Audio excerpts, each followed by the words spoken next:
Lições bíblicas. Dons espirituais e ministeriais.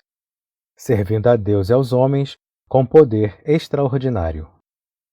Lição 1. E deu dons aos homens. Texto áureo. Pelo que diz: subindo ao alto, levou cativo o cativeiro e deu dons aos homens. Efésios 4, versículo 8. Verdade prática. Os dons são dádivas divinas para a igreja cumprir sua missão até que o noivo venha buscá-la. Leitura bíblica em classe. Romanos 12, versículos de 3 a 8, 1 Coríntios 12, versículos de 4 a 7.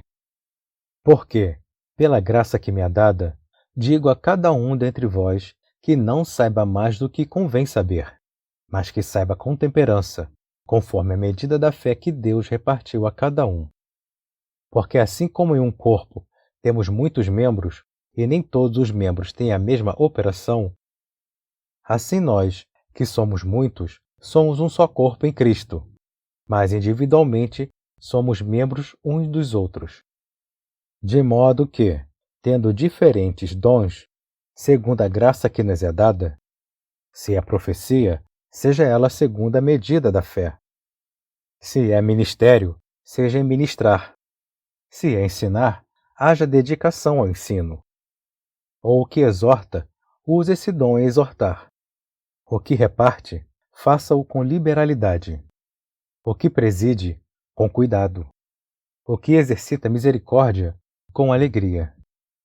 Ora, há diversidade de dons, mas o Espírito é o mesmo. E há diversidade de ministérios, mas o Senhor é o mesmo. E há diversidade de operações, mas é o mesmo Deus que opera tudo em todos. Mas a manifestação do Espírito é dada a cada um para o que for útil. Introdução.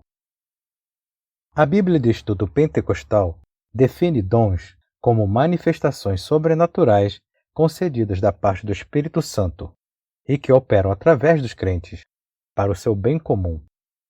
Neste trimestre, analisaremos os dons de Deus dispensados à Igreja, para que, com graça e poder, ela proclame o Evangelho de Jesus a toda criatura. Além de auxiliar o corpo de Cristo no exercício da grande comissão, os dons divinos subsidiam os santos para que cheguem à unidade da fé. Ponto central. Os dons são atuais e bíblicos. Tópico 1. Os dons na Bíblia. 1. No Antigo Testamento. O dicionário bíblico Wycliffe mostra que há várias palavras hebraicas que significam dádiva. A origem dessas palavras está na raiz hebraica Natan, que significa dar. Por isso, podemos afirmar que no Antigo Testamento há vislumbres dos dons divinos concedidos a pessoas peculiares como reis, sacerdotes, profetas e outros. Todavia, os dons divinos não estavam acessíveis ao povo de Deus da Antiga Aliança, como observamos no regime da Nova Aliança. 2. No Novo Testamento. O mesmo dicionário informa ainda que ao longo do Novo Testamento, a palavra dom aparece com diferentes significados, que se relacionam ao verbo grego didomi. Este verbo representa o sentido ativo da palavra dar, em Filipenses 4, versículo 15. Na Nova Aliança, os dons de Deus estão disponíveis para que a Igreja, em nome de Jesus, promova a libertação dos cativos, ministre a cura aos doentes e proclame a salvação do homem para a glória de Deus. O Novo Testamento também deixa claro que todos os crentes têm acesso direto a Deus através de Cristo Jesus e, por isso, podem receber os dons do Espírito. 3. Uma dádiva para a Igreja. A fim de sermos mais didáticos e eficientes no estudo a respeito dos dons, dividiremos este assunto em 3 categorias principais: dons de serviço, dons espirituais e dons ministeriais. Esta divisão acompanha a classificação dos dons conforme se encontra nas epístolas paulinas aos Romanos, 1 Coríntios e Efésios, respectivamente. Insistimos, porém, que esta classificação é apenas um recurso didático, pois quando o apóstolo expõe o assunto em suas cartas, ele não parece querer exaurir os dons em uma lista. Antes, preocupa-se em exortar os irmãos a buscá-los e usá-los para encorajar, confortar e edificar a Igreja de Cristo, bem como glorificar a Deus e evangelizar o mundo. Síntese do tópico 1.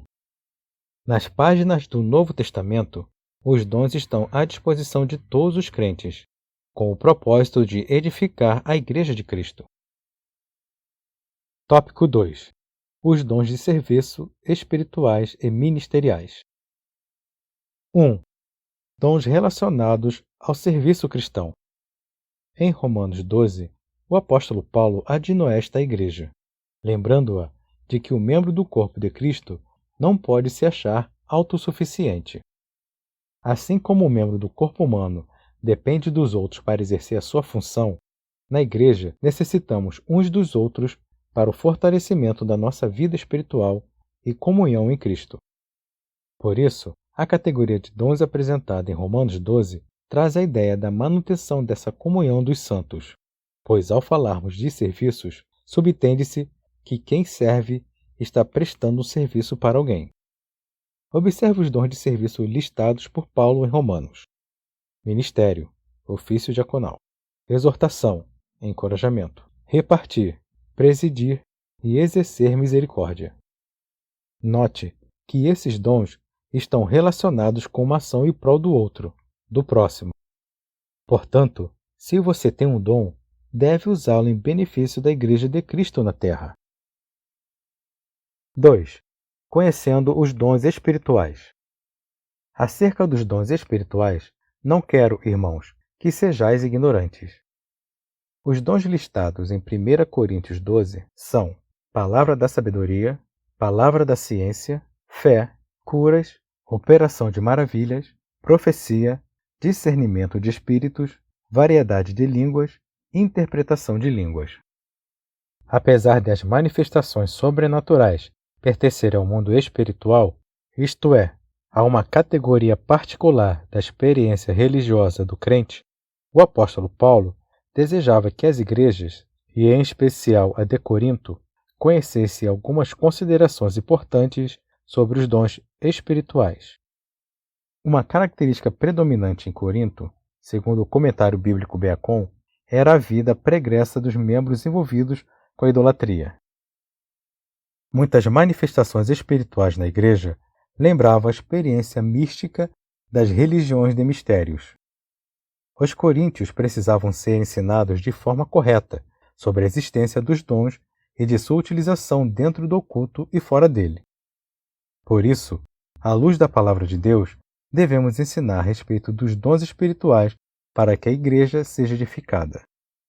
A Bíblia traz os ensinos corretos sobre o uso dos dons, e se há distorções nessa esfera, estas acontecem por algumas igrejas não ensinarem de forma correta o que a Bíblia diz, e isso contribui para o surgimento do fanatismo religioso, da corrupção doutrinária dos movimentos estranhos e de muitas heresias. Portanto, o ensino correto das Escrituras nos orienta sobre a forma adequada da utilização dos dons e previne o surgimento de práticas condenáveis no culto. 3. Acerca dos dons ministeriais. A Epístola de Paulo aos Efésios classifica os dons ministeriais assim: apóstolos, profetas, evangelistas, pastores e doutores. Os propósitos de o Senhor concedê-los à Igreja, segundo a Bíblia de Estudo Pentecostal, são, em primeiro lugar, capacitar o povo de Deus para o serviço cristão. Em segundo, promover o crescimento da igreja local. Terceiro, desenvolver a vida espiritual dos discípulos de Jesus. O Senhor deu à sua igreja ministros para servi-la com zelo e amor. O ensino do Novo Testamento acerca do exercício ministerial está ligado à concepção evangélica de serviço, jamais a perspectiva centralizadora e sacerdotal do Antigo Testamento. Síntese do tópico 2. Nenhum membro do corpo de Cristo é autossuficiente. Dependemos de Cristo, assim como dependemos uns dos outros. Para que a Igreja, o corpo de Cristo, seja edificada pelos dons ministeriais, é necessário que eles sejam utilizados para o benefício de todos. Tópico 3. Corinto, uma igreja problemática na administração dos dons espirituais. 1. Os dons são importantes. Um argumento utilizado pelos cessacionistas, pessoas que defendem a errônea ideia de que os dons espirituais cessaram no primeiro século, é que os crentes pentecostais tendem a se achar superiores uns aos outros por terem algum dom. Lamentavelmente, isto é verdade em muitos lugares. Entretanto, o apóstolo Paulo faz questão de tratar desse assunto com os crentes de Corinto, que estavam supervalorizando alguns dons em detrimento de outros. Precisamos resgatar a noção de serviço que Jesus Cristo ensinou nos Evangelhos, pois todos os dons vêm diretamente de Deus, para melhor servirmos a Igreja de Cristo. 2. Diversidade dos dons. O que mais nos chama a atenção na lista de dons apresentada por Paulo em 1 Coríntios 12 não são os 9 dons, mas a diversidade deles. Isto denota a unidade da Igreja de Cristo, mas, simultaneamente, a sua multiplicidade. O comentário bíblico pentecostal Novo Testamento tem razão quando fala que talvez Paulo tenha selecionado estes 9 dons por serem adequados à situação que havia em Corinto. Pois, se compararmos a lista de 1 Coríntios com Romanos e também Efésios, veremos que outros dons são relacionados de acordo com as necessidades de cada igreja local. 3. Autossuficiência e humildade.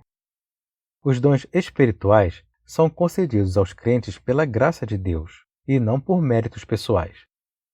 Não podemos orgulharmos e portarmos de modo arrogante e autoritário no exercício dos dons, mas com humildade e temor a Deus. Portanto, não use o dom que Deus lhe deu com orgulho, visando a exaltação pessoal. Isto é pecado contra o Senhor e contra a Igreja.